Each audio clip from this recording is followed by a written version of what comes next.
understand the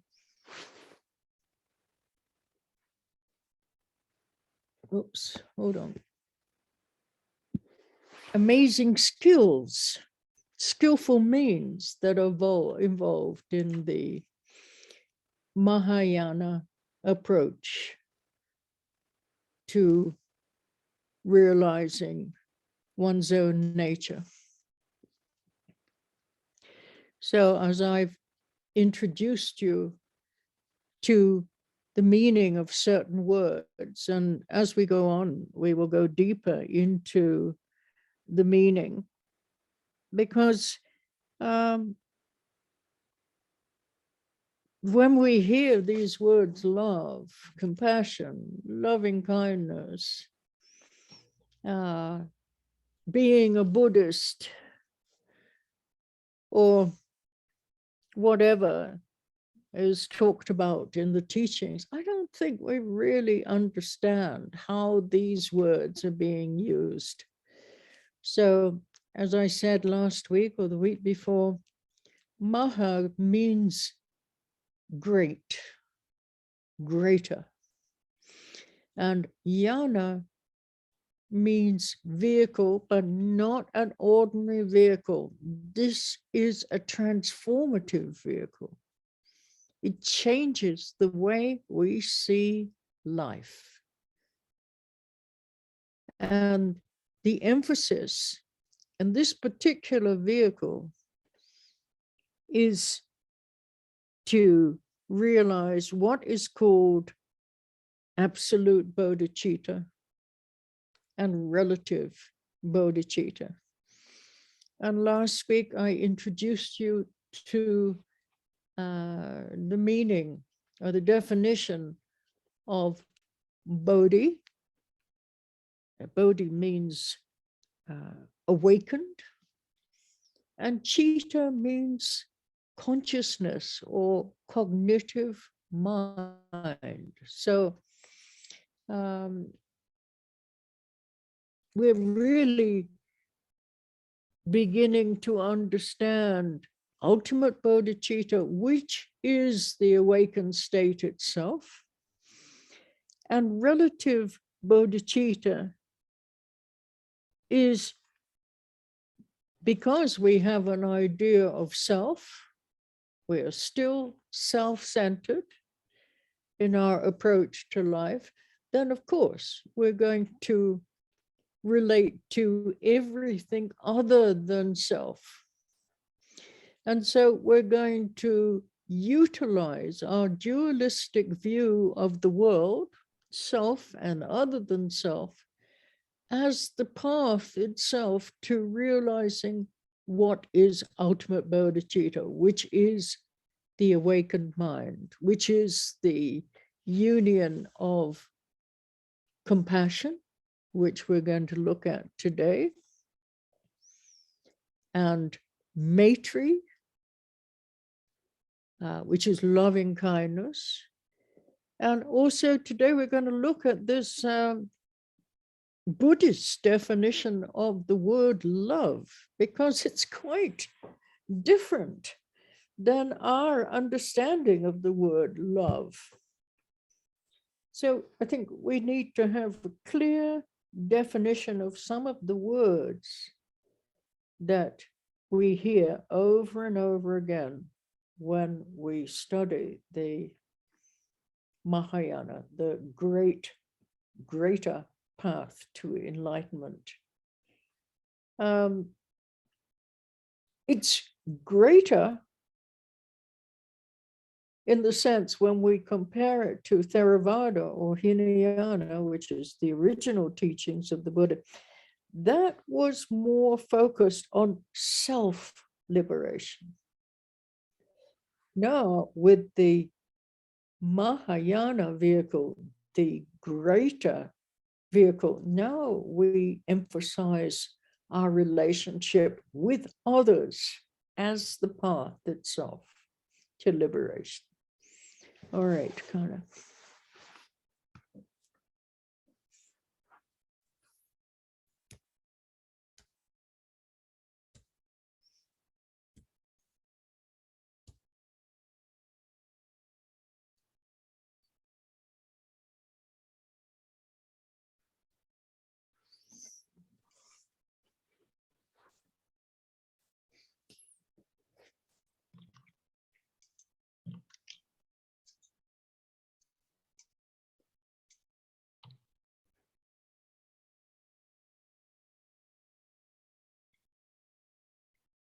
Então, eu acredito que a maioria de nós,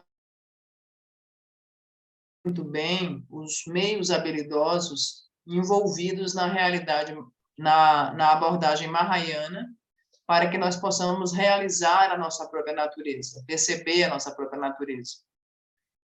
E, por essa razão, eu apresentei para vocês alguns termos, algumas palavras, e que hoje eu vou continuar na explicação sobre essa terminologia, porque, em geral, quando nós ouvimos os termos amor, compaixão, bondade amorosa, ser budista, ou qualquer outro termo do ensinamento, eu não acho que nós saibamos o que de fato significa.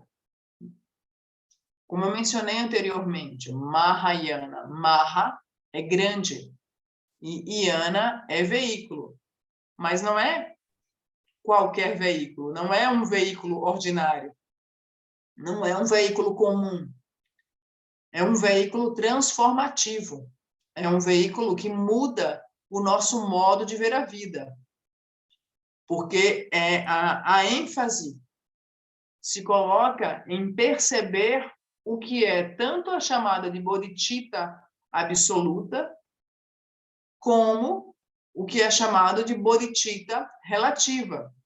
E no encontro do domingo passado, eu apresentei a definição de bodhicitta absoluta e relativa. Né?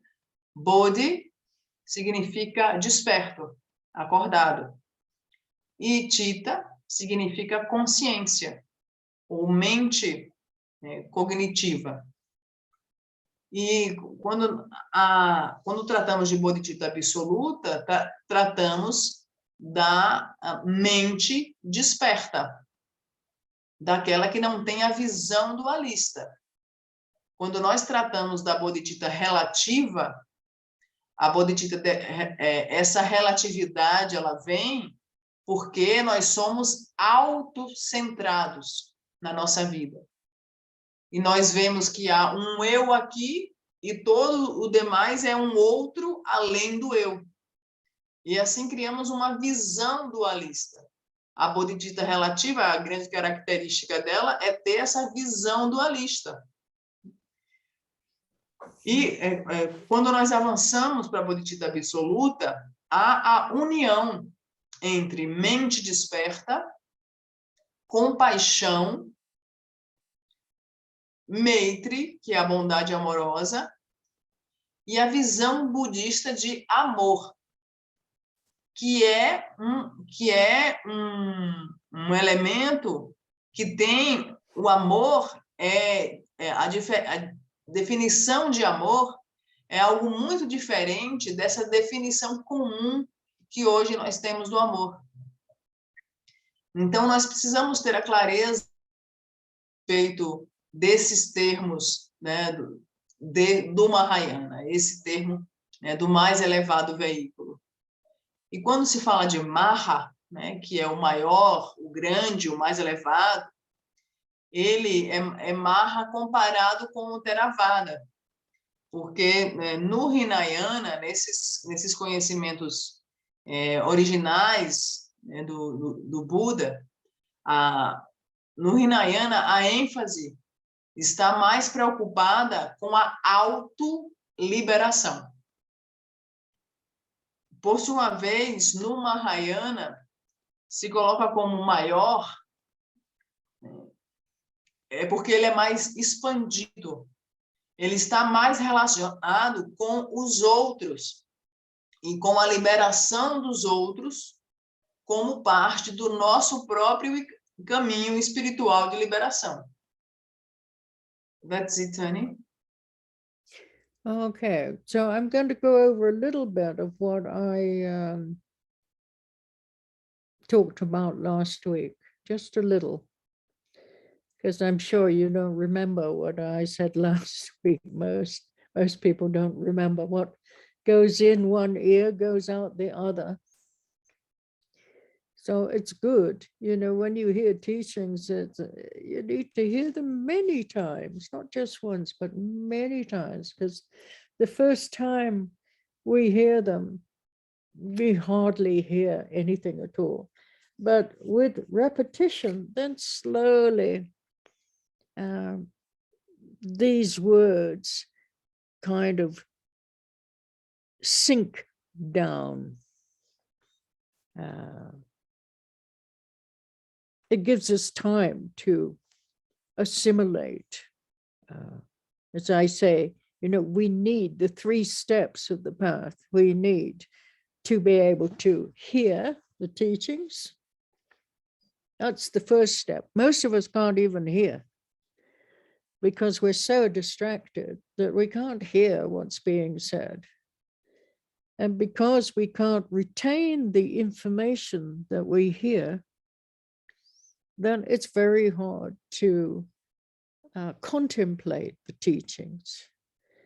And contemplate the teachings means bringing what is being said into our own personal experience. How does it work in relationship to my personal experience of life?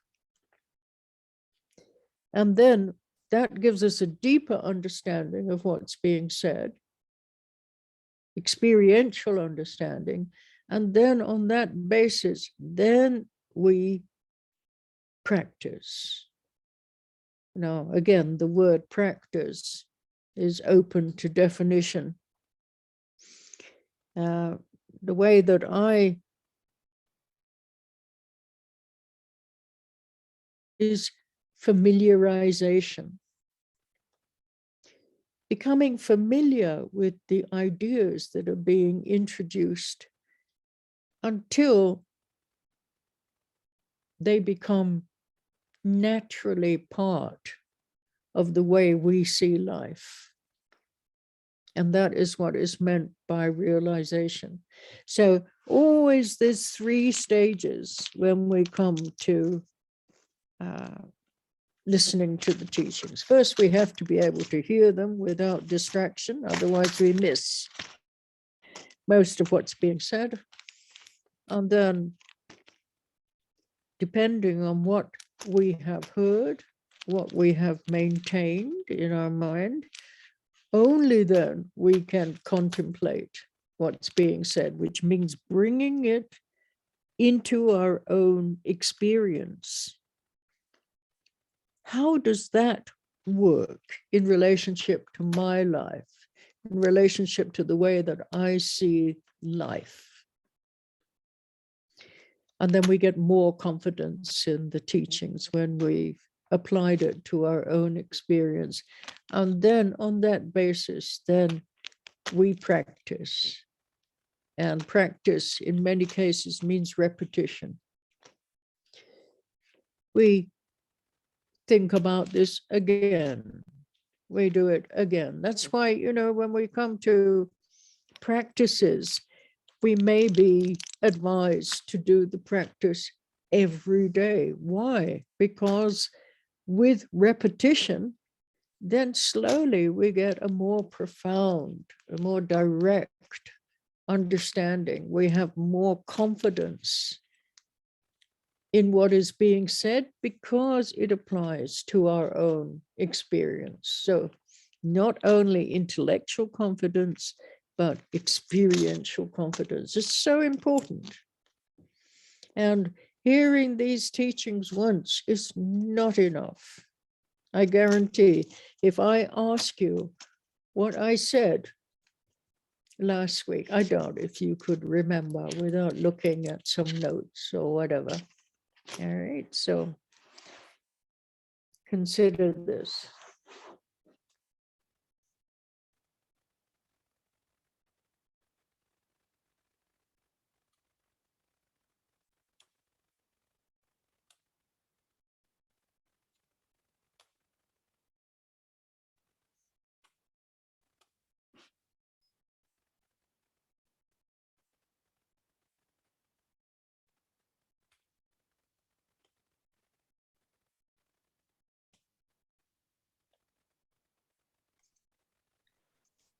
Eu vou avançar os ensinamentos hoje, mas avançar muito suavemente.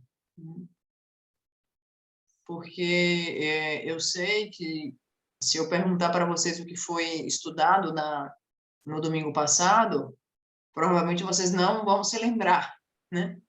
Porque já entra por uma orelha e sai pela outra, né? Entra e sai e a gente não retém. Por isso que é muito importante, quando nós ouvirmos os ensinamentos, que nós escutemos várias e várias vezes.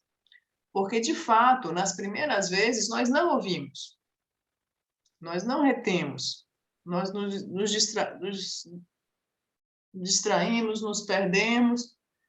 Então, é necessário ouvir várias vezes, porque a partir da repetição, é como se as palavras decantassem. E essas palavras passam a ser mais e mais assimiladas. É por isso que se diz que há 3 passos para que nós possamos assimilar os ensinamentos de fato. Primeiro passo, ouvir os ensinamentos com atenção. Porque a maioria de nós não ouve os ensinamentos porque está distraído. Está distraído ou com pensamento, ou fazendo alguma coisa, ou com algum barulho. Nós estamos distraídos, então nós não ouvimos com essa plenitude, com essa inteireza. Esse é o primeiro passo. O segundo passo é que nós precisamos aprender a reter as informações, a guardar as informações que nós ouvimos, a trazer para a nossa memória as nossas informações. Porque senão nós ouvimos e em seguida esquecemos. Então nós precisamos reter as informações, guardar, memorizar. E o terceiro passo é contemplar os ensinamentos. E o que significa contemplar os ensinamentos? Significa trazer os ensinamentos para a nossa própria experiência pessoal de vida. Porque quando nós contemplamos os ensinamentos e aplicamos esses ensinamentos na nossa própria experiência pessoal de vida, isso vai nos trazer um entendimento pleno. Vai nos trazer tanto o entendimento intelectual como o entendimento experiencial. E é baseado nesse entendimento experiencial que nós vamos nos inspirar mais e mais para a prática. Inclusive, a própria terminologia prática ou meditação. Né? O que significa prática ou meditação? Significa familiarização. Nós nos tornamos familiarizados com os ensinamentos que nós recebemos, até que se torne parte natural da nossa própria vida. E isso é o que significa meditação, significa familiarização. Nos tornarmos familiarizados com os ensinamentos que nós recebemos, até que isso se torne uma parte natural da nossa própria vida. Só que nós 3 passos. Primeiro passo, precisamos ouvir os ensinamentos sem distração. Segundo passo, precisamos ouvir os ensinamentos sem perdê-los. Precisamos ouvir os ensinamentos para depois sermos capazes de reter os ensinamentos na nossa mente. E o terceiro passo, precisamos contemplar os ensinamentos, trazendo-os para a nossa própria experiência de vida. Então, à medida que nós fazemos isso, nós vamos nos tornando mais confiantes no ensinamento e, baseados nisso, nós somos inspirados a praticar. E praticar envolve em repetir, fazer isso de novo, de novo, de novo. Inclusive, no budismo, quando nós somos apresentados a uma prática, nós somos orientados a fazer essa prática todos os dias. Por que há esse incentivo a praticar todos os dias? Porque se nós praticarmos todos os dias, nós teremos mais e mais confiança. e teremos tanto uma confiança intelectual, como uma confiança experiencial, porque ela é baseada na nossa própria experiência. Então, eu garanto para vocês que se eu perguntar para vocês o que foi que eu ensinei na semana passada, ou vocês não me dirão nada, ou vocês só poderão me dizer se vocês olharem as anotações que vocês fizeram durante os ensinamentos da semana passada. Então, eu gostaria que vocês considerassem essas explicações e que vocês refletissem a respeito disso. That's it, hein? Okay, thank you, Carla. Right, so I can't see anything. My glasses are all very scratched. Anyway, let's look at this idea. In order to become a real so-called Buddhist, now, you don't have to call yourself anything, but, we're supposedly following the Buddhist path, which is the teachings of the Buddha. And in order to be a so-called Buddhist, that's all it is, it's just a name, a so-called Buddhist, but it has a meaning, then it's necessary to give up the past. Because Buddhism really, if we're looking at the teachings, it's not about what's happened. It's not about what might happen, but what's happening now, what's happening at this moment. So maybe our past has been so-called quite good and successful, but it still needs some kind of cleaning. And this example was used last week. Our past needs to go into a so-called washing machine,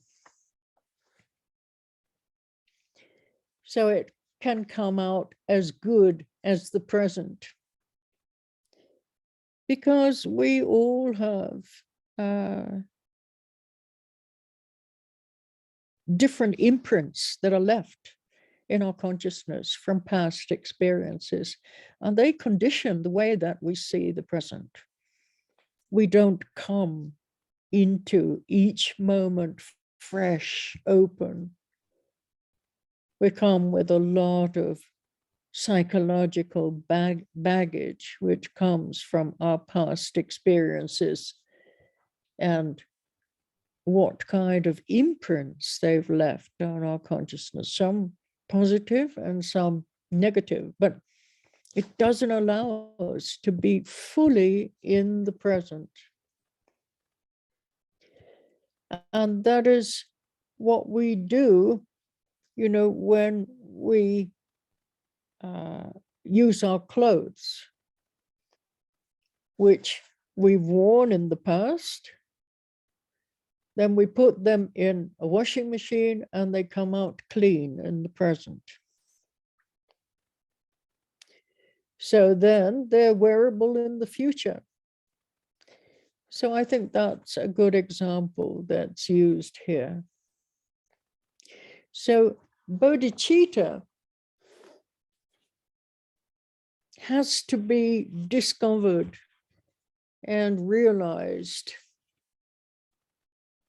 And the way that we do that is by appreciating the phenomenal world and ourselves. So in the Mahayana approach, there's an emphasis on working with what we have rather than what we might have or what might be.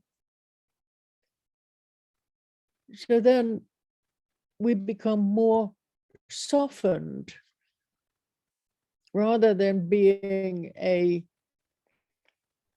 hardcore meditator or scholar, because this word hardcore, you know what that means, Carla? Hardcore, C-O-R-E, H-A-R-D hyphen C-O-R-E, hardcore.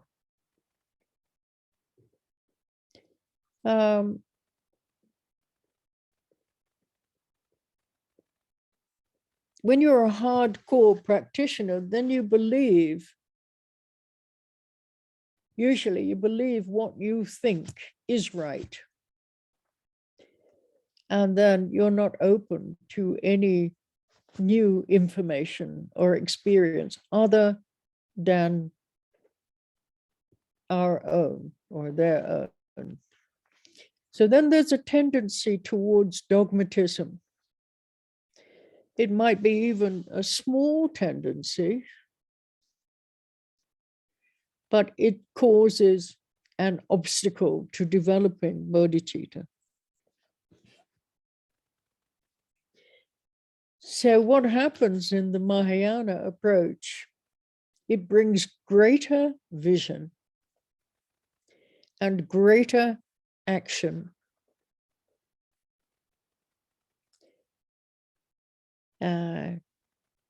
A kind of heroism, a kind of celebration of one's life, of life itself, and also a kind of excitement. They are all very much part of it.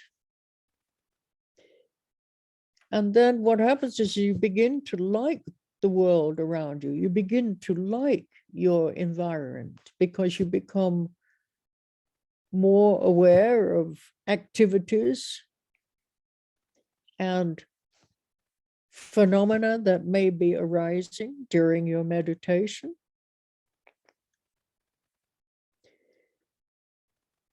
And also post-meditation experience, which is your daily life. Post-meditation is always our daily life.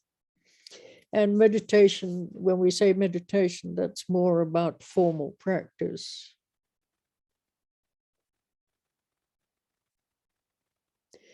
So then we begin to have a more profound appreciation of the phenomenal world.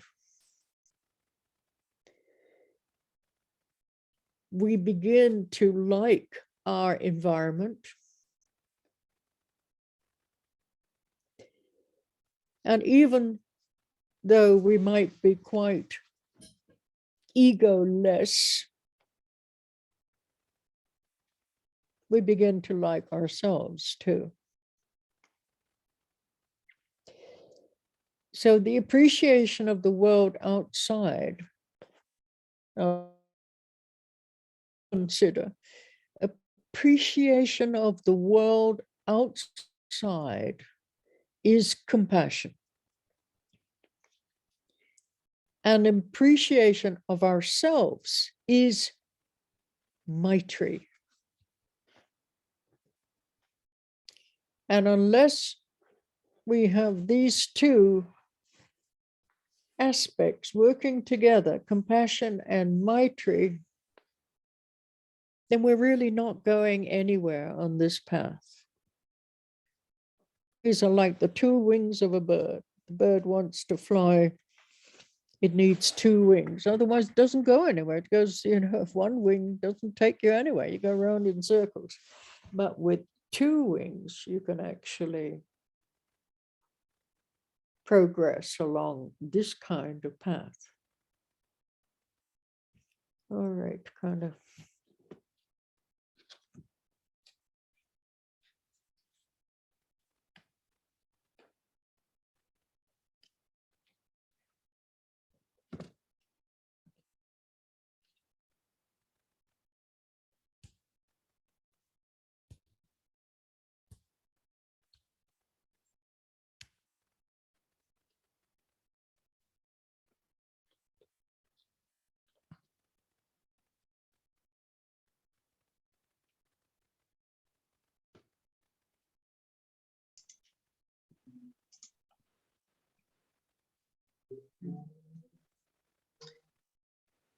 Vamos olhar agora para essa ideia. Para que nós possamos realmente ser chamados de budistas, ou podemos ser chamados supostamente de seguidores do caminho e dos ensinamentos do Buda, nós precisamos compreender o que significa essa terminologia. É só um nome, né? Budistas, mas tem um significado. E esse significado engloba que é necessário desistirmos do passado. É sobre aprendermos a viver o momento presente, sobre o que ocorre agora. Talvez nosso passado tenha sido um bom passado, um passado cheio de sucesso e êxito, mas talvez esse passado precise de um tipo de limpeza. O nosso passado, ele precisa ir para uma máquina de lavar, para que ele possa sair tão bom quanto o presente. Porque todos nós temos impressões sobre o passado. E essas impressões acabam percorrendo o nosso presente, acabam interferindo no nosso presente, interpretando o nosso presente. E desse modo o presente, ele não vem de uma maneira aberta, limpa, clara. Ele vem com as impressões que temos na nossa consciência das experiências do nosso passado. E essas impressões, algumas são positivas e outras negativas. E por estarmos contaminados com essas impressões, influenciados com essas impressões, nós acabamos não ficando completamente, inteiramente no presente. É como se nós usássemos uma roupa, e essa roupa é do passado. E nós lavamos essa roupa para tirar todas essas impressões e essas contaminações, para que nós possamos usar no presente. E que nós possamos passar por uma nova lavagem e sejamos capazes de poder usar essas roupas também no futuro.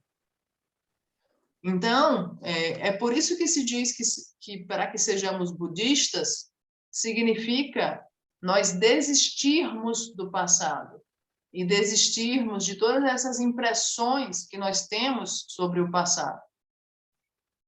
E quando nós estudamos bodhicitta, bodhicitta precisa ser descoberta, precisa ser percebida, realizada.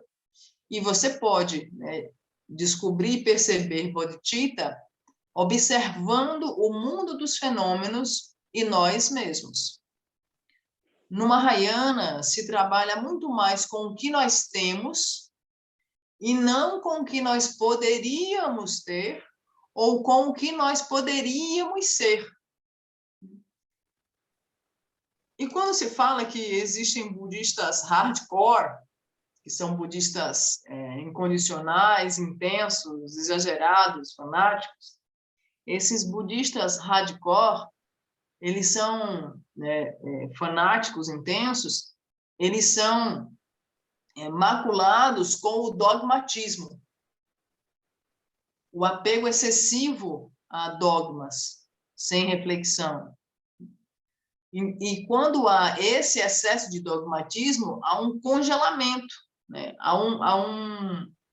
Isso impede de que seja possível desenvolver bodhicitta.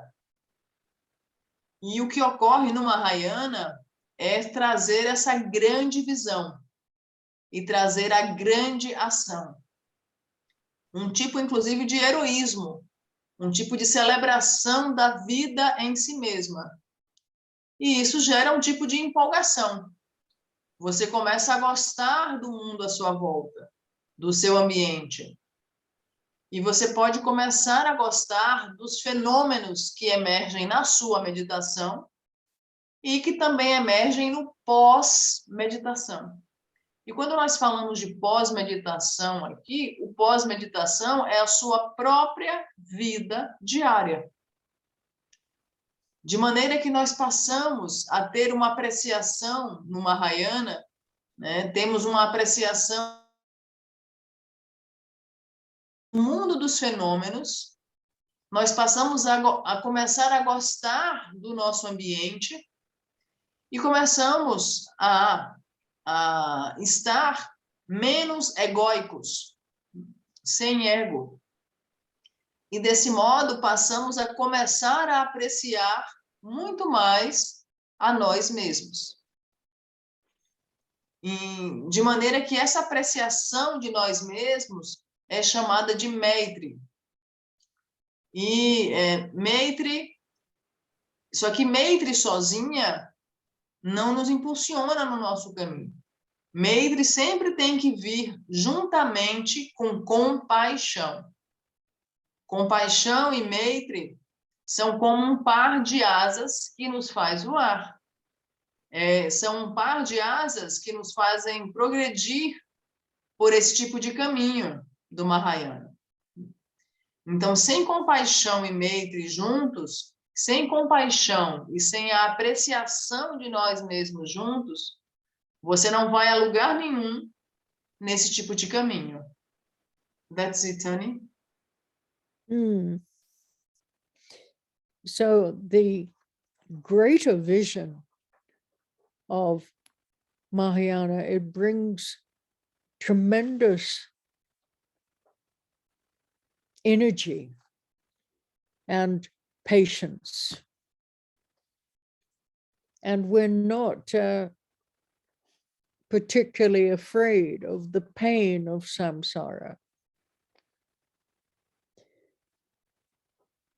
We're not particularly tired of being in samsara. We're not planning to run away from it.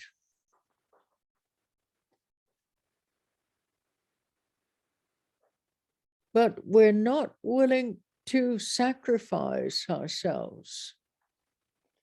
We're willing to develop ourselves and stay in samsara for the sake of others, as long as we're needed.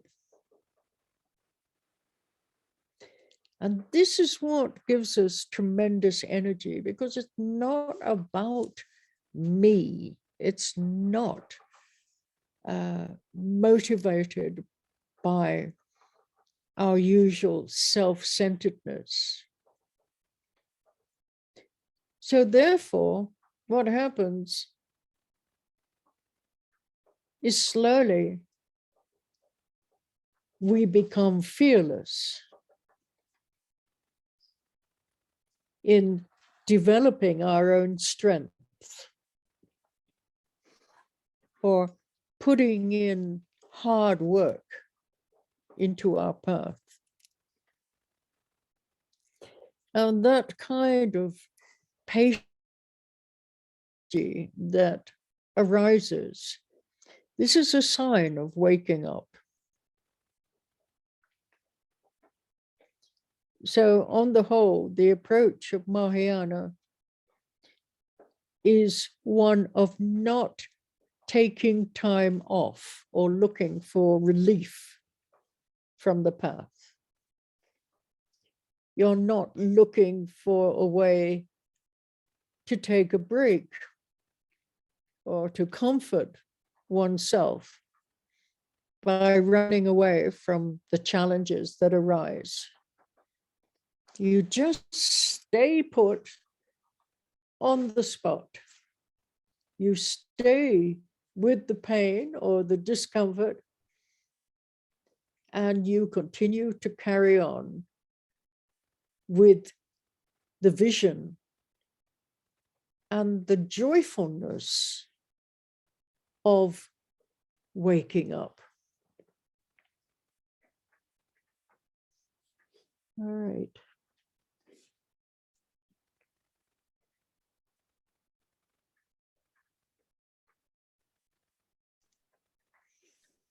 A grande visão do Mahayana traz uma tremenda energia e paciência. E nós não estamos particularmente com dor, com medo da dor do sansara. Nós não estamos particularmente cansados de estarmos no sansara. Não estamos planejando fugir do sansara. E nós não temos a aspiração de sacrificar a nós mesmos.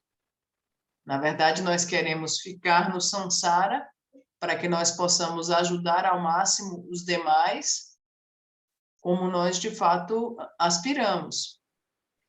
Então, na grande visão do Mahayana, não é sobre eu, não é sobre o nosso usual autocentramento.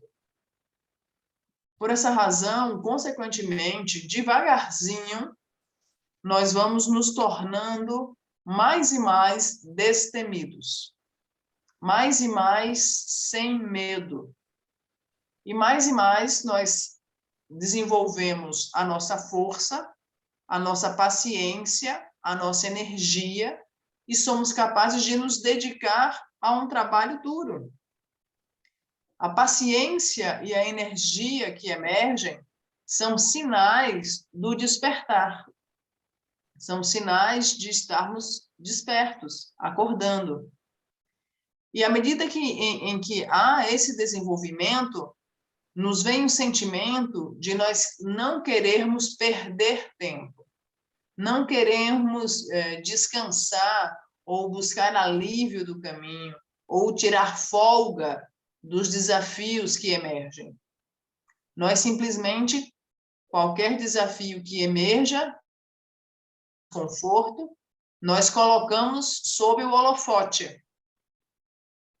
Nós os evidenciamos e os levamos. E à medida que nós vamos praticando e desenvolvendo essa energia e essa paciência, naturalmente emerge a alegria, o regozijo do despertar. That's it, Annie. So the starting point is that you do not regard your life as boring, nor do you try to escape your life by any means whatsoever. You do not run after entertainment or substitutions of any kind. You are honest and direct and face the facts of life, not only for your own sake, but for the sake of others. So then you would never let anyone down or let go of anybody in order to seek pleasure for your own sake. And this is what is known as being a fearless bodhisattva warrior. You are fearless because you hold on to certain principles. You may be terrified to get stuck in samsara forever. But at this point, we have to be willing to stay there. So fearlessness means we are willing to get stuck, which is marvelous and strange. It's strange that we are willing to get stuck. And actually, you never get stuck. There is the logic. Because you're willing to get stuck, you never get stuck. But to begin with, we need to recognize our own cowardice. We don't have to condemn ourselves for being cowardly. But when we see how cowardly we are and how fears come up in our mind, then we will begin to realize that fear is our working basis. So we stay with it and we keep working with it. Don't run away from it. We work with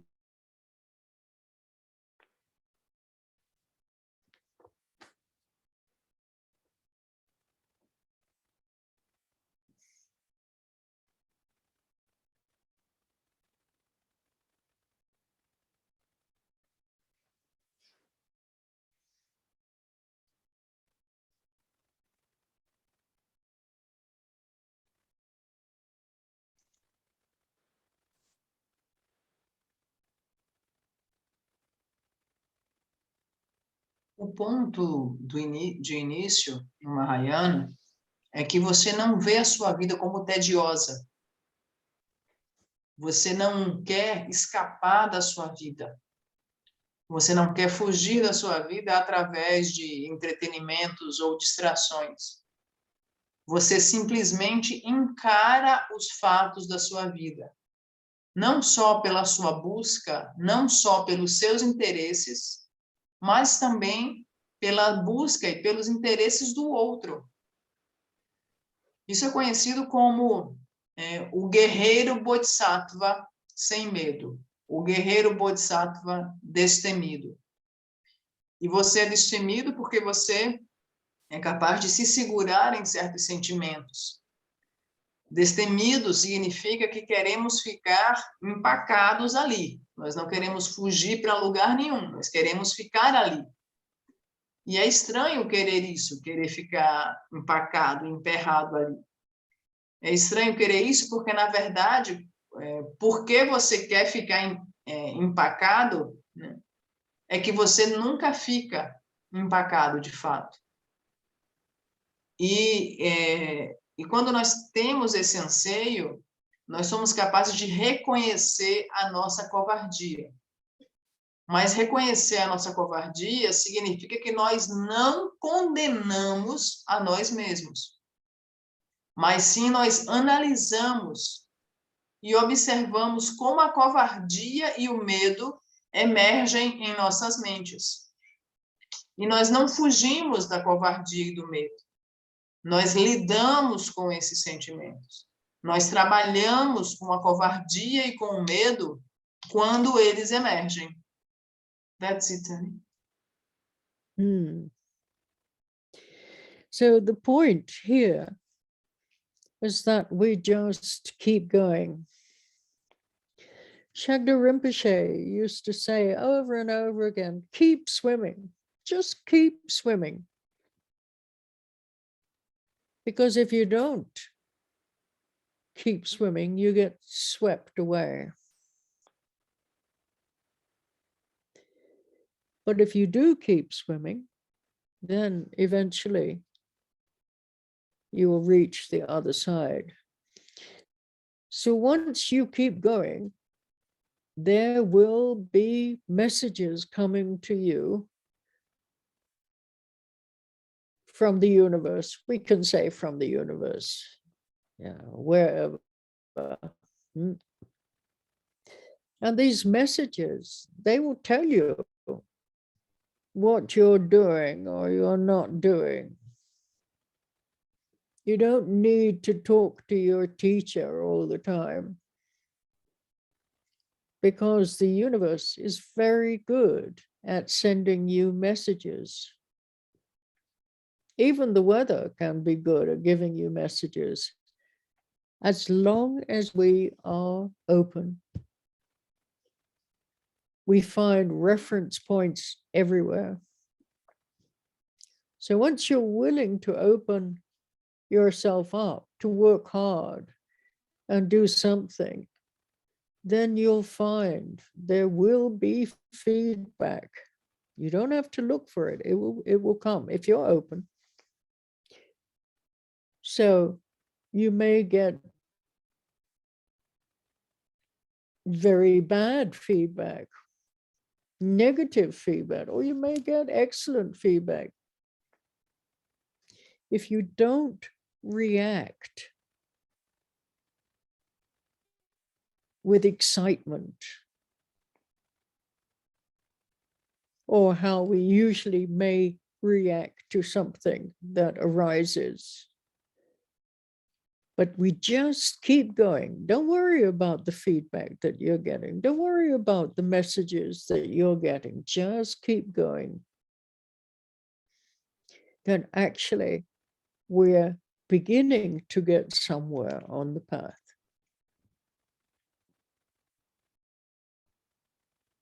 Because now we react to every little bit of information, every message that we receive. Then we've already decided, we've already put a value on it. that's something negative, that's something positive. This is like this. We're not open at all. So now, whatever the message, whatever the feedback that arises, just keep going. Don't have to react with elation or depression. Just keep swimming.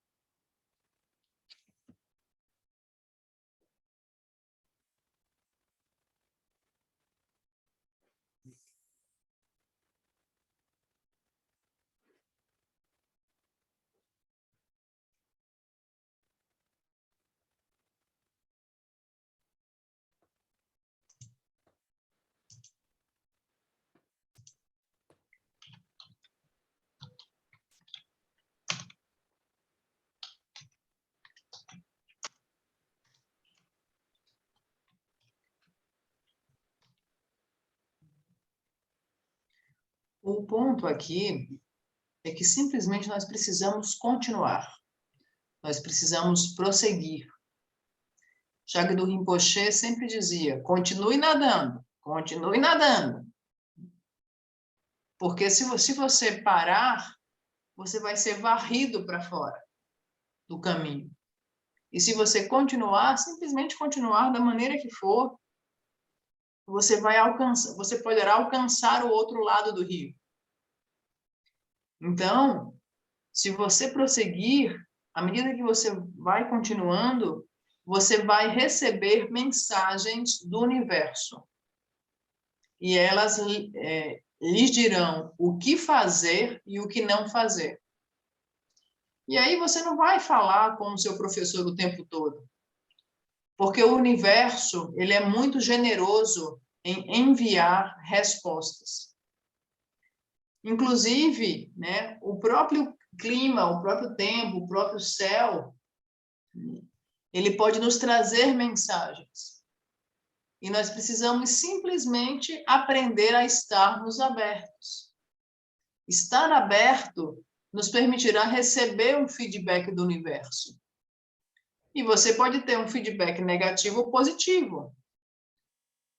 Só que se você não reagir com euforia, com empolgação ou com depressão, mas se nós simplesmente seguirmos, se nós simplesmente continuarmos, nós começaremos a alcançar algum lugar. Então, nós precisamos observar o que nós estamos fazendo quando nos chega um feedback. Nós estamos reagindo ou nós estamos abertos para receber? Porque nós podemos receber todos os tipos de feedback. Algo positivo, algo negativo. E se nós taxamos, passa a não ser algo aberto. Qualquer mensagem que nós possamos receber, qualquer que seja o feedback do universo, nós não podemos nos perder em ilações. Ilações significa deduções, conjecturas, suposições. Nós não podemos nos perder nem em ilações, nem em depressões. Nós precisamos continuar dando, continuar prosseguindo no nosso caminho, sem reagir com euforia ou depressão. That's it. Okay, what I'm about to say to contemplate this, because this is not how we usually look at what is happening in our lives. But any confusion we experience has within it the essence of wisdom automatically. Any confusion. So as soon as you detect confusion, as soon as you acknowledge confusion, then it's the beginning of some kind of message. So at least you're able to see your confusion, which is very hard. Most of us don't see our confusion at all. Ordinary people do not see their confusion at all. So by recognizing our confusion, we are already at quite an advanced level. So we shouldn't feel bad about that. We should feel good about it. We should not be terrified by our confusion, but we should just keep opening and unfolding like flowers when the sun shines.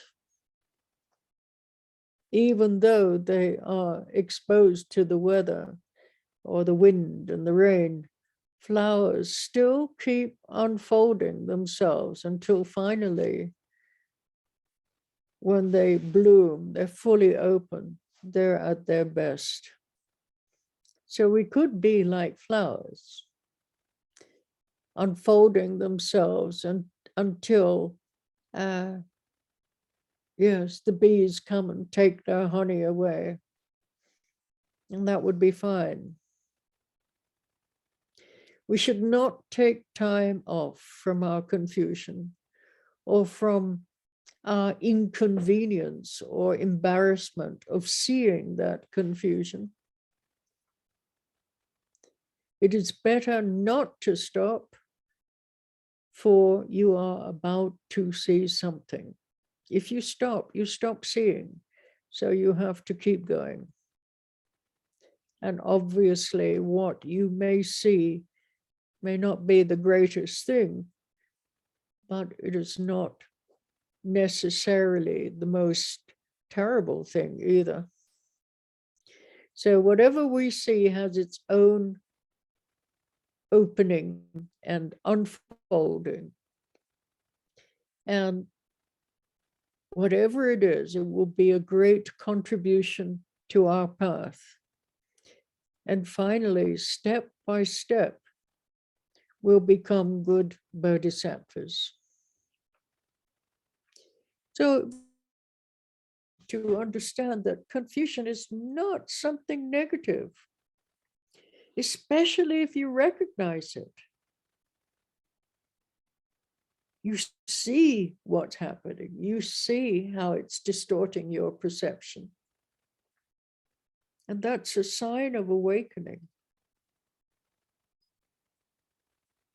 So keep looking.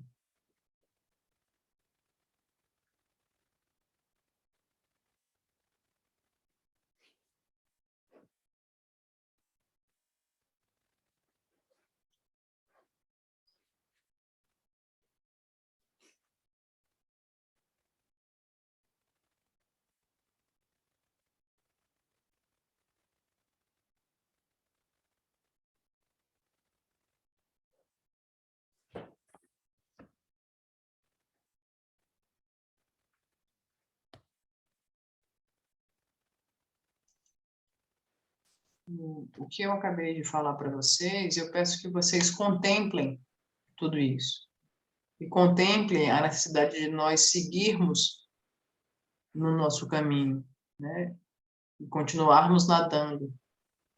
Porque, na verdade, essa explanação não é como nós geralmente vemos as nossas vidas. A essência da confusão é quando nós começamos a ver a confusão. Assim que você reconhece a confusão, esse é o começo da mensagem. Só que a maioria de nós não vê a confusão. A maioria das pessoas não é capaz de enxergar que estão confusas e por que estão confusas e como a confusão repercute em suas vidas. Reconhecer a nossa confusão é um sinal de avanço, é um sinal de progresso. E nós temos que ver a confusão, temos que ver a confusão é algo bom. Nós temos que estarmos abertos, como o desabrochar das flores na luz do sol. E as flores continuam desabrochando, mesmo nas chuvas, mesmo nos ventos, mesmo sob tempestades. E nós podemos ser como essas flores, desabrochando pouco a pouco, até que as abelhas venham até nós e carreguem o nosso pólen. E nós não temos que ficar desgostosos ou embaraçados com a confusão. Nós não temos que fugir da confusão, não temos que não querer ver a confusão. Porque se você para de ver a confusão, e se você quer parar de ver a confusão, você volta a adormecer e você volta a ficar empacado na sua vida. Então, por isso que é muito importante nós continuarmos nadando, nós prosseguirmos. Porque o que nós estamos vendo com relação à nossa confusão pode não ser aquilo melhor de se ver, mas também não é o mais terrível de se ver. E nós precisamos ter essa postura de estarmos abertos, estarmos desabrochando como uma flor. E passo a passo, vendo a nossa confusão, lidando com a nossa confusão, entendendo a nossa confusão, passo a passo nós vamos nos tornando melhores, nós vamos nos tornando bons bodhisattvas. A confusão, ela não é algo negativo, especialmente quando nós somos capazes de reconhecer a nossa confusão. Ver a nossa confusão, reconhecer a nossa confusão, é um sinal de despertar. Então, continuem olhando para... Nós precisamos continuar olhando a nossa própria confusão. That's it. Okay. So when we enter the Mahayana, we shouldn't disregard the general truth of the Theravada, the original teachings that we studied previously.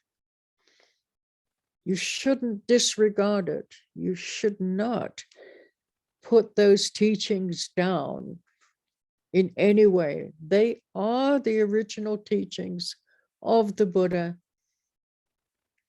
and they are our reference point. We need a foundation on which we begin to build. So we can't look down on the Hinayana or the Theravada as something optional or something we can take or leave. The Theravada approach is like having a body, and the Mahayana is the outfit that goes with it. So the Hinayana or the Theravada has a quality of mindfulness, which involves paying respect to your basic existence. And out of that arises awareness. So in entering the Mahayana, the previous vision cannot be ignored or discarded. But at the same time, there is an expansion of this vision. And the bigger vision of Mahayana is a natural expansion of our path. So the Theravada is really, those teachings are our foundation. Without a background, an understanding of Theravada, it's very hard to progress. I know everybody wants to practice Vajrayana, but they've got no foundation, no basis to practice Vajrayana. So it can't work. It's very hard for it to work. Just so many obstacles.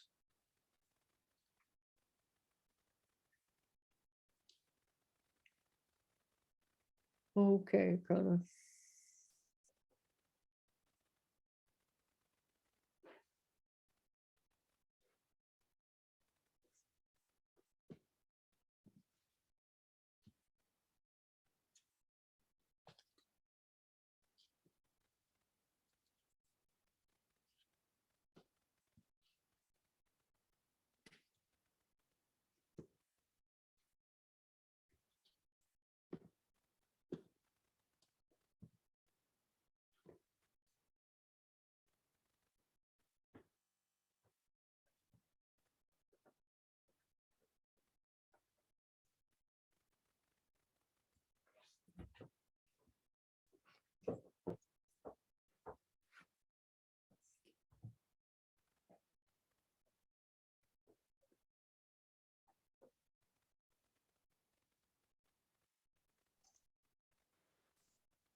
Quando nós entramos no Mahayana, nós não temos que desprezar os ensinamentos originários do Theravada.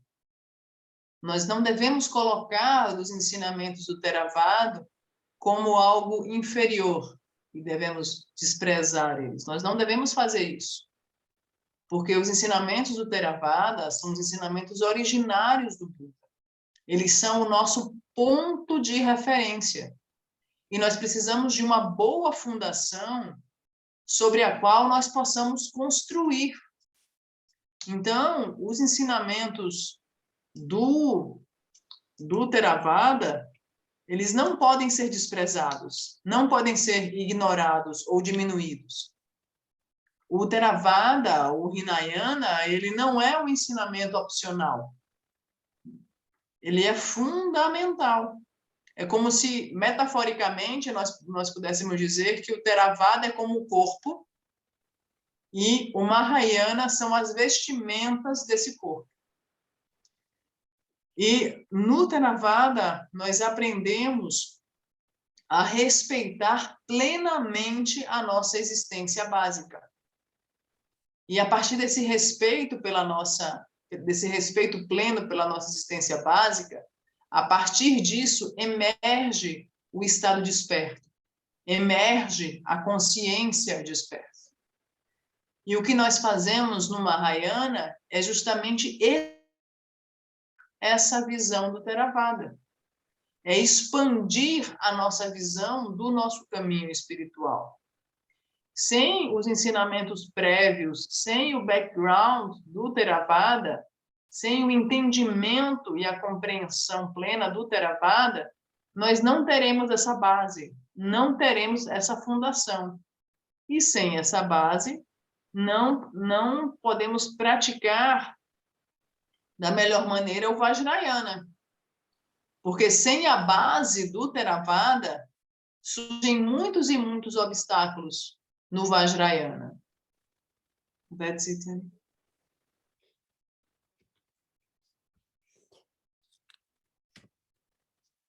I give you an example. If you look at an image of a deity, at the moment, you don't understand the symbolism that is being used in that image to communicate to you certain ideas. For example, if we take the image of the wheel of life, and then you will see that the wheel of life, or what it's called, the 12 interdependent links of origination, you will see a wrathful deity holding the wheel of life in its 4 limbs. At the top, it's holding the wheel of life with its arms. At the bottom, it's holding the wheel of life with its 2 legs. When you look at the deity itself, it's called Yama, the Lord of Death. And when you look at the crown that the Lord of Death is wearing, you will see that it has 5 skulls on the crown. If you look at peaceful deities like Tara, and you look at the crown, you will see that the crown is made up of 5 jewels. So with wrathful deities, it's made up of 5 skulls, and with peaceful deities, it's made up of 5 jewels. Now, when we look at the meaning of this symbolism, we see that the wheel of life, the wheel, what is happening moment by moment is embraced by the 4 limbs, and the 4 limbs of Lord Yama represent the 4 noble truths. The 5 skulls that Lord Yama is wearing as a crown represent the 5 skandhas. And when you see that symbolism with a peaceful deity, it is they use the 5 jewels in the crown, also represents the 5 skandhas. And it's used as an ornament, which says that the significance of that deity, which is wisdom itself, the union of compassion and emptiness, has transcended the 5 skandhas, which is the basis for our ego psychology. So all the Theravada teachings or the Hinayana teachings are included and communicated to you using symbols. So if you have no background of the Hinayana teachings, it's very difficult to understand what is being communicated in Vajrayana practice. It's all there. The 6 parameters are there. The clothes that the deity wears represents the 6 parameters, represents the 4 immeasurables. But it's not communicated in the same way. It's communicated using symbols. So really, the original teachings of the Buddha is a wonderful foundation to have for our path. Do not ignore those teachings. Do not put them down as irrelevant, not needed, because they are needed. If you want to follow this kind of path, then one needs a good foundation. All right, kind of.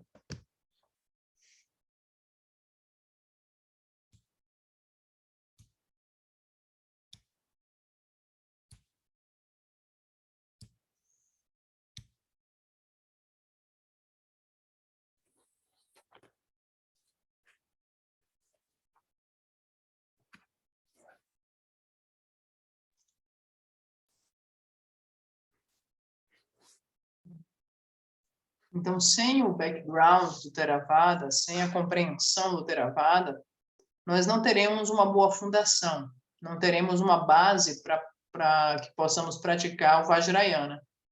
E sem a base do Theravada, surgem muitos e muitos obstáculos no Vajrayana. Eu darei um exemplo para vocês. Se vocês se nós virmos, por exemplo, a imagem de uma deidade, e você não entende que os detalhes da imagem da deidade servem para lhe comunicar, para nos comunicar certas ideias. Só que nós não temos essa compreensão. Se nós virmos, por exemplo, a roda da vida, na imagem da roda da vida, por exemplo, há os 12 elos da originação interdependente. E nessa roda da vida, nós visualizamos uma deidade irada que agarra a roda da vida, segurando, né, com as suas patas superiores, a parte de cima da roda da vida, e com os seus membros inferiores, segura a parte de baixo da roda da vida. E essa deidade está segurando a roda da vida com as suas patas. O nome dessa deidade é Yama, o Senhor da Morte. E quando você olha para Yama, você vê que Yama tem uma coroa, e nessa coroa há 5 crânios. E quando você olha para as deidades pacíficas, como Tara, por exemplo, na coroa de Tara, das deidades pacíficas, há 5 joias. E o simbolismo é o mesmo com relação a esses crânios e a essas joias. Na roda da vida, né, há os elos, os 12 elos da originação interdependente, que estão abraçados pelas 4 patas do Yama, que representam as 4 nobres verdades. Os 5 crânios representam os 5 skandhas. As 5 joias também representam os 5 skandhas. E eles são usados como ornamento. E o significado da deidade é a união entre compaixão e sabedoria, porque transcenderam os 5 skandhas. De maneira que todos os ensinamentos do Hinayana, eles são comunicados usando símbolos. E se nós não tivermos esse background do Hinayana, fica muito difícil entender o que está sendo comunicado, por exemplo, né, das deidades. As roupas, né, a indumentária, as roupas representam as 6 paramitas e as 4 qualidades incomensuráveis.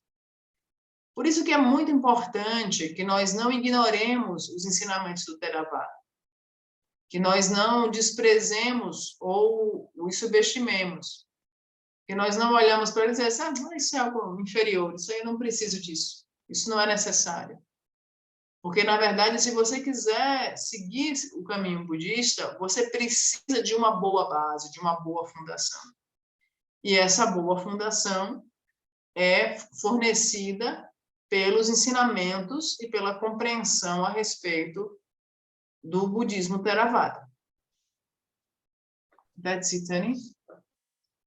Okay, the ultimate meaning of Mahayana is that it is a great vehicle that brings out one's Bodhi mind, Bodhi meaning awakened mind, or bodhicitta.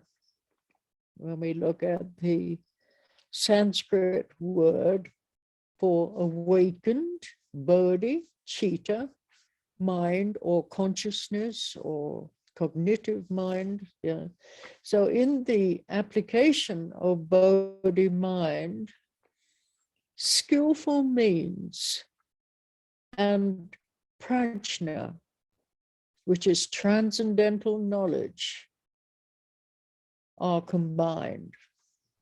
So skillful means are naturally accomplished by allowing oneself to relate with life in general without any strategy, without any agenda or speed.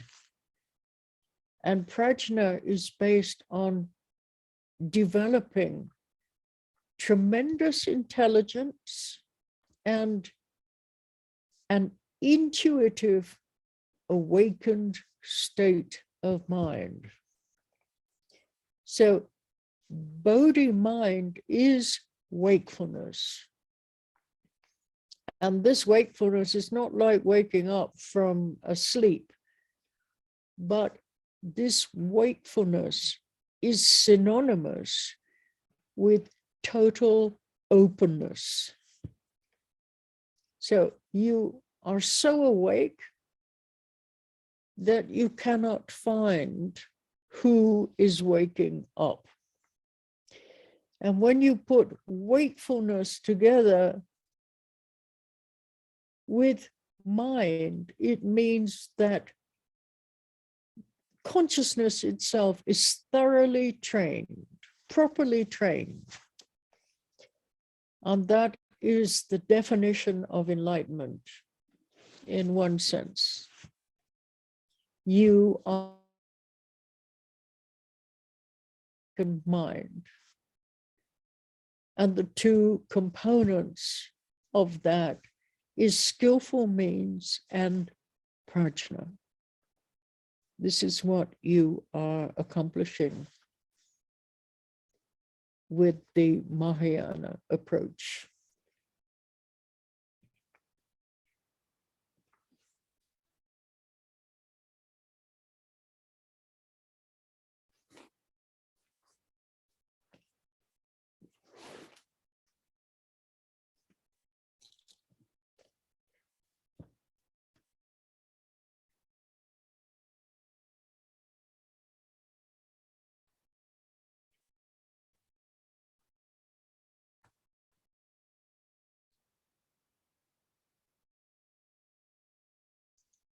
O significado definitivo do Mahayana é o grande veículo, é trazer a mente desperta.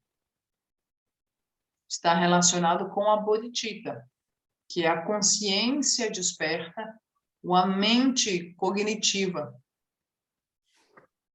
E envolve também a aplicação de meios habilidosos e de prajna, que significa conhecimentos transcendentes. E quando nós tratamos de meios habilidosos, significa nós utilizarmos esses meios habilidosos sem agenda, sem pressa, sem estratégia.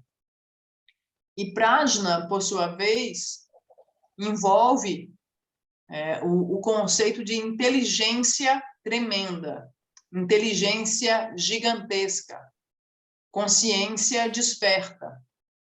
E quando se trata desse despertar da consciência, não é um despertar como acordar do sono. Significa estar completamente aberto. E você está tão aberto, tão desperto, que você não sabe quem despertou.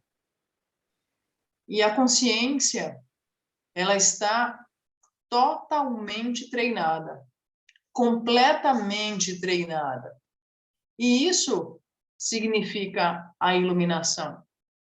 A consciência estar totalmente treinada, completamente treinada e completamente desperta.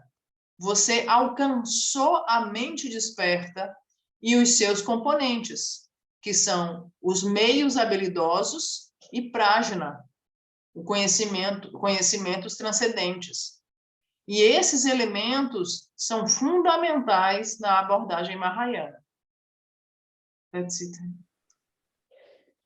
Now, out of the Bodhi mind or the awakened mind and the development of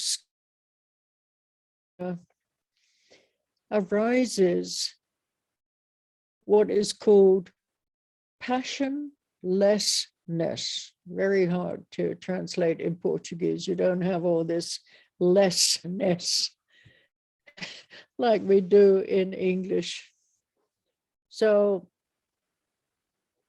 this doesn't mean that we have a sense of frigidity in its place. But in the sense,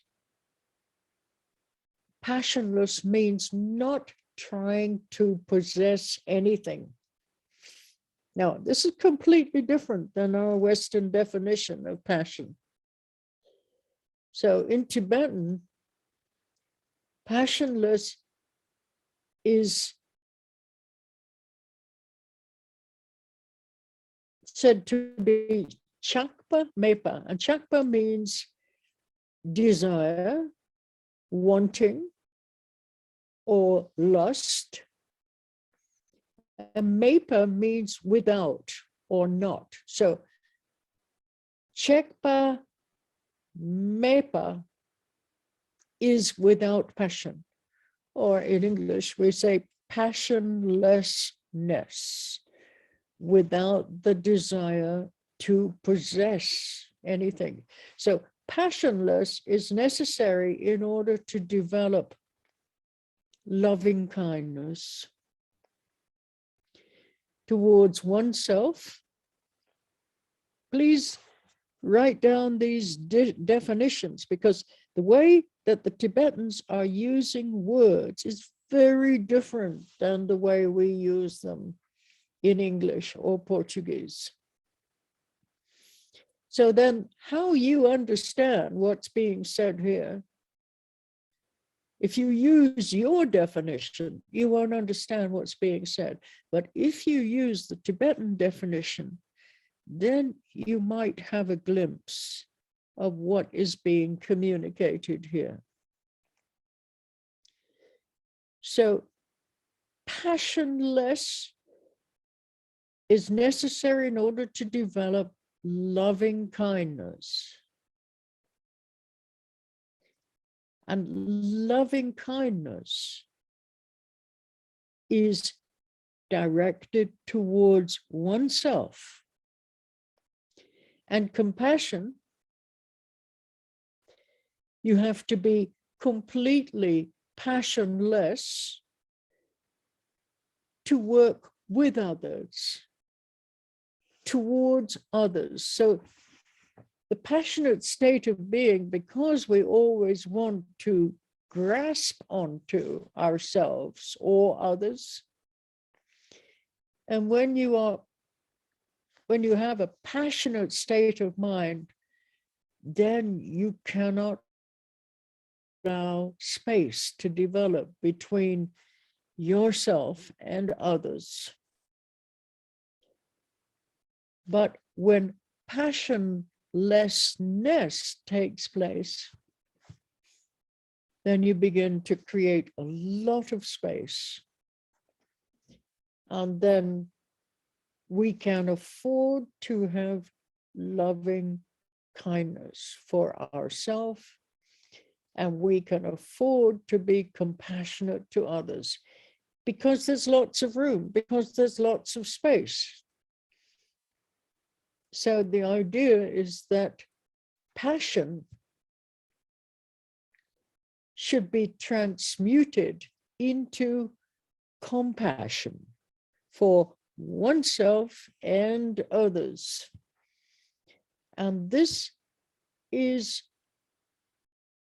only possible because passion without a reference point, without goal orientation or aggression, this is compassion. When passion is transmuted into compassion, then you don't abandon your existence, but you're able to be more gentle, since you're not substituting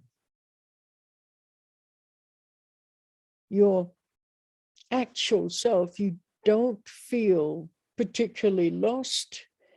You don't feel deprived of your own capabilities. And beyond that, you can expand to others as well. So you are full, but at the same time, you're empty.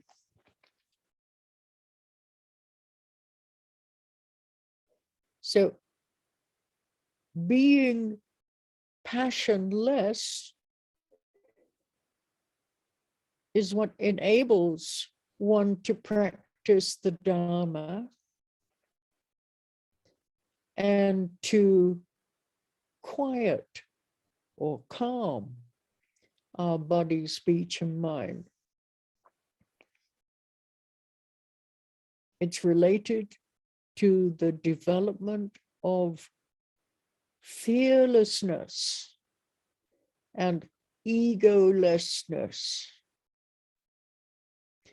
And the reason egolessness is necessary is that the idea of self-existence or ego, tremendous self-hatred, which automatically is projected outwards onto others. In contrast, when there is kindness, there is workability to oneself and others, and it creates immense space or emptiness. So please try to understand these definitions of these words. It's not our normal definition, how we relate to passion.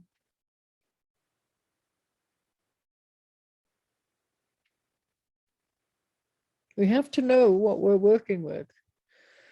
Otherwise, we just don't know what we're doing, why we're doing it.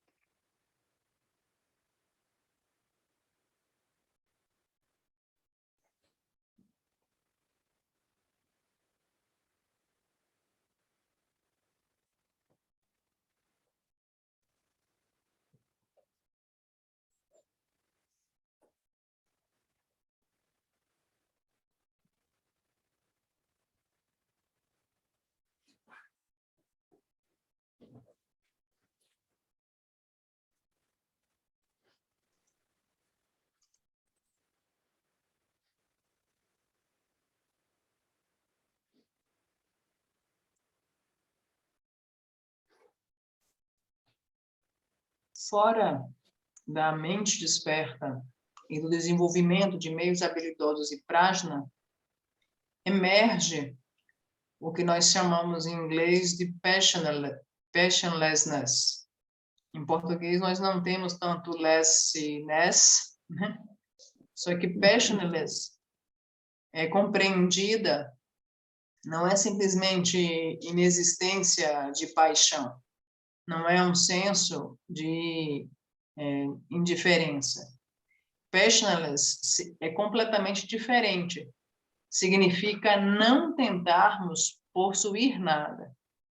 Em tibetano, o termo para a ausência desse desejo desenfreado é Shekpa Mepa.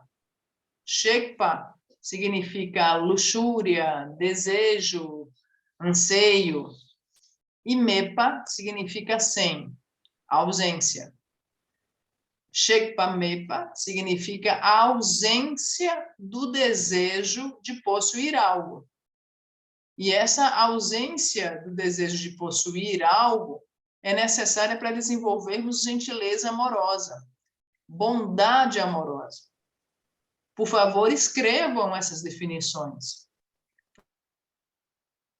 Se você julga que são as corretas, você não entenderá o que está sendo dito aqui.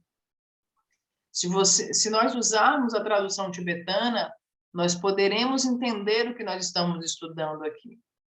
Então, passionlessness, que seria traduzido como a ausência do desejo de possuirmos algo, ela é necessária para desenvolvermos a gentileza amorosa, a bondade amorosa que é dirigida para nós mesmos. E também a ausência do desejo de possuir algo também é necessária para que nós possamos desenvolver compaixão.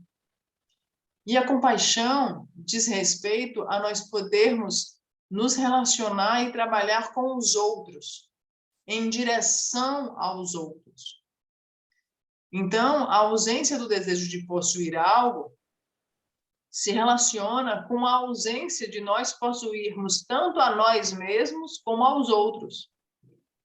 Porque esse desejo que nós temos de controlar as coisas, de possuir as coisas, faz com que não se crie um espaço para que nós possamos desenvolver a gentileza e amorosa, a bondade amorosa e a compaixão entre nós e os outros. Porque essa ganância, esse desejo de possuir a nós mesmos e aos outros, esse desejo, né, de ter o controle, de ter as coisas, ele não cria esse espaço que nós precisamos. É só com a ausência do desejo de possuir algo, é só com a ausência do desejo de possuir a nós mesmos e aos outros, que nós começamos a criar espaço para que nós possamos desenvolver a bondade amorosa com nós mesmos e a compaixão com os outros. Se diz que a paixão, ela é transmutada em compaixão. E em compaixão por nós mesmos e pelos outros. E isso só é possível porque quando a paixão não tem um ponto de orientação, não tem agressão e não tem uma orientação para um objetivo, ela se torna compaixão.